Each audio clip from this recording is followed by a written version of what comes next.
The first baby that was brought to our house, he was 4 pounds. He was 5 days old.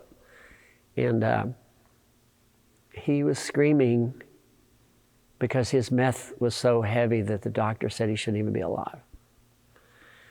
But he was just making a noise that wasn't human. It sounded like an animal dying. I don't know if you've ever held a 4-pound baby. They're so fragile. But then to hear those noises and that pain, and when we first started feeding him his bottle, milk came out of his eye ducts. And he would scream. And I asked the doctor, what is that? He said, well, his sinuses are not fully developed because he was premature. And that's acid reflux coming out his eyes.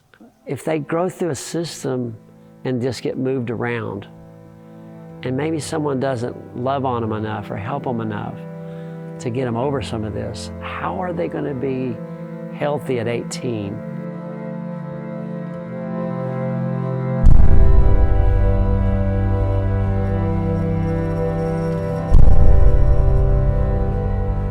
Pastor Kyle Bateman, he was in California and he was visiting a place there and been at the same place for several days. And he noticed that when he went up to this place around the corner each day, there was a big van that would pull up and there would be these kids getting out, these youth getting out with trash bags, and the van would pull off and leave them. He noticed it the second day, so he finally asked, hey, what's going on with that? I see they keep dropping these young people off and with these bags and stuff and clothes and all. And they said, well, that's our aged out foster kids, because here, when they turn 18 and they age out of the foster care system and know where to go, they're basically turned out on the street. And he said, well, thank God we don't do that in Texas. We don't do our kids that way.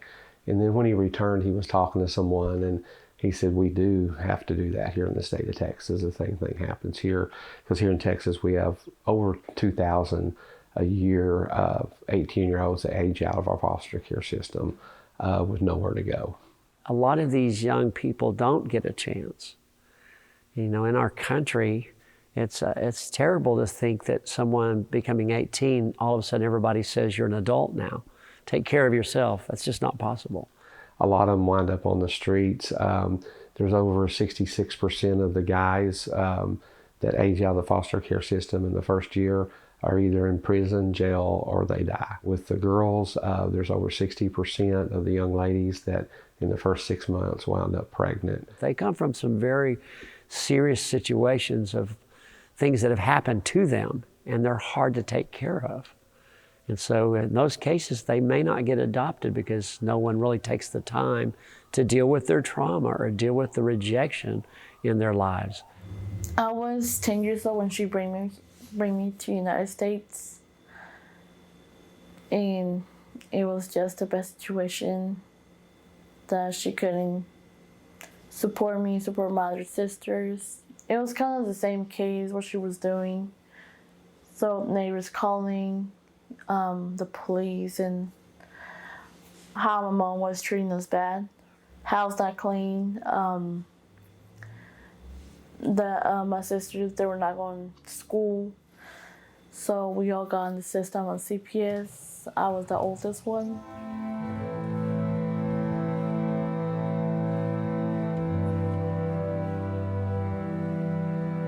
One of the important pieces that we expect foster parents to deal with is that trauma. And a lot of times trauma has triggers, and they're not told what those triggers might be. I had a young person one time that every time we cooked dinner, every so often, this young person would not come to the dinner table, would just throw a fit and everything and carry on and wouldn't eat. And we couldn't figure out what it was. Next day, everything was fine. We found out that when this person was younger, part of the abuse that she went through was that when she didn't eat her vegetables, her parents would stuff the vegetables up her nose and in her ears and stuff and force it in her. So that created a trigger. So she assumed every time somebody opened a can of green beans, she was going to get abused. Occasionally you'll have foster parents that are in it for the wrong reasons. And when the child ages out or becomes 18, they no longer a benefit to that foster family. So they are just now left to fend for themselves, I guess. My past isn't pretty much people doing a lot of things to me, trying to rape my sisters, and I didn't allow that. So I prefer protect my sisters and did let them do those things to me.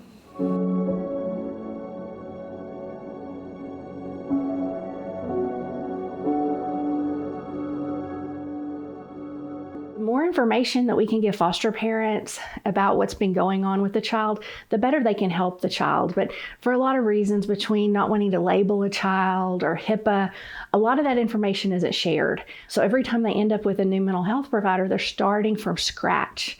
And if we were able to share more of that and have more of that move along with it, I think it could make a difference. I pretty much went to River, which I was feeling like my life is done. I didn't feel like I was worth it, so pretty much I wanted to kill myself at that point.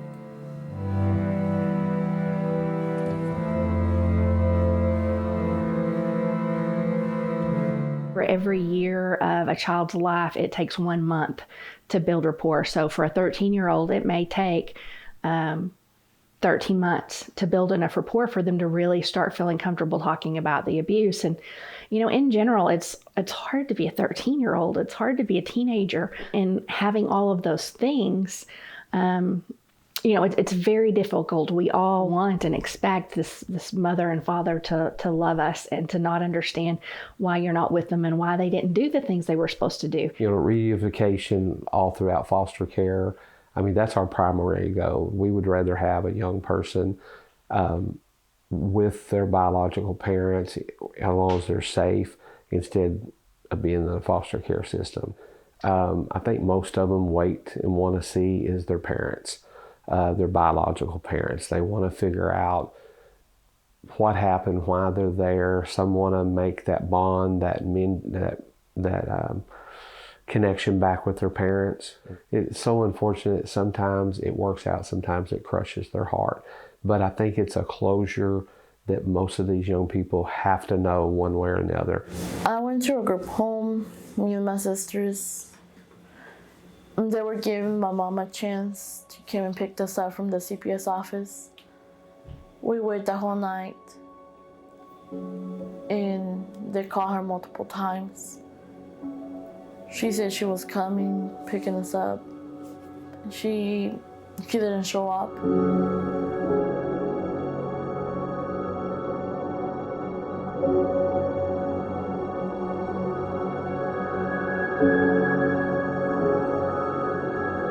There's a capacity crisis in the child welfare system, meaning that we don't have enough foster homes or we don't have enough residential treatment beds for the children who need them, which is true. All of that is true. What I want to advocate for, that I don't hear us talking about as much, is the idea that another way to adjust that capacity crisis is by strengthening families and reducing the number of kids who enter the child welfare system to begin with. I sat down and talked with Margaret Stewart, who'd been the executive director for 40 years, and she started explaining about how they scholarshiped single moms, working dads, people who can't afford childcare. And when she told me that, it was just like, oh my gosh, you do way more than childcare. You prevent abuse and neglect. Some number of those children, my fear would be, are being removed from their family simply because their family doesn't have the resources that they need to be successful. And I just fear that we've taken a child from a home that could be successful with the right supports and resources put in place, and instead brought them into the state's foster care system. Foster care was designed to save a child's life, not become a way of life. And unfortunately, we have many times that children are in the foster care system entirely too long. And part of the reason is that we just haven't been able to reunify them with their family or find an adoptive family. There was one time there was a little boy came in, and he was pretty verbal for as young as he was. And he came in and just, Miss Carrie, I'm so tired. So when Mom picked up, we're saying, well, Johnny was really tired today. Is something going on? Is there anything we can help with? Well, she'd had a blowout and she couldn't afford a new tire until the next payday. And meanwhile, she was getting him up, waiting on the bus, taking him on the bus to the daycare center, dropping him off, then having to wait for another bus to get to work and doing it all over in the afternoon. So it was adding hours to their day. So he was tired. But we were able to find someone in the community to donate a tire and get her back on the road. One of the things I love about Wichita Falls, it doesn't matter if you're here at Phased In, if you're at World for Children, Presbyterian Home, Children's Home Services, TFI, To Engage, all the different agencies, we all work together. We all know each other and we all help each other out. And the same thing kind of goes, the people who've been in foster care here have been in foster care for 30 and 40 years. So kind of no matter what happens with legislature and CPS and To Engage and all of those things, those folks have always pulled together to make sure children were safe and taken care of. Star come to us about a year or so ago. There were some challenges, and she'll even tell you, there were some hard times that her and I had what we call some intense moments of fellowship, and I don't want to do this, I don't want to do that, but we stayed that family for her and kept trying to prove, hey, we're here for you. That they've been showing me how to budgeting, all those things, and trying to get my green card. Over this last year or so, one of the things was Star's citizenship. Our Christmas dinner this year, we were in Chickasha, so we were having a big family dinner out to eat. So I was able to present her and surprise her with her permanent green card and citizenship. Kind of the table got quiet, so I was like, what's going on? They look at me, and all the girls knew, and they were kind of shy and surprised, and they're like, congratulations. I was like, about what? And I saw Patton holding my green card. I was like, don't tell me what I'm thinking. And he's like, yeah, congratulations. And so we've advanced a long ways with her, and she has really developed. She's a high school graduate. She works every 2 weeks. She has at least 80 hours of working and saving money and paying for her stuff and buying stuff and everything. And so it's helping her become successful. Thanks to Pat and Sevilla, I got my green card. I'm just really grateful that he opened the doors for me. I feel like they're my family, and they've been treating me really nice.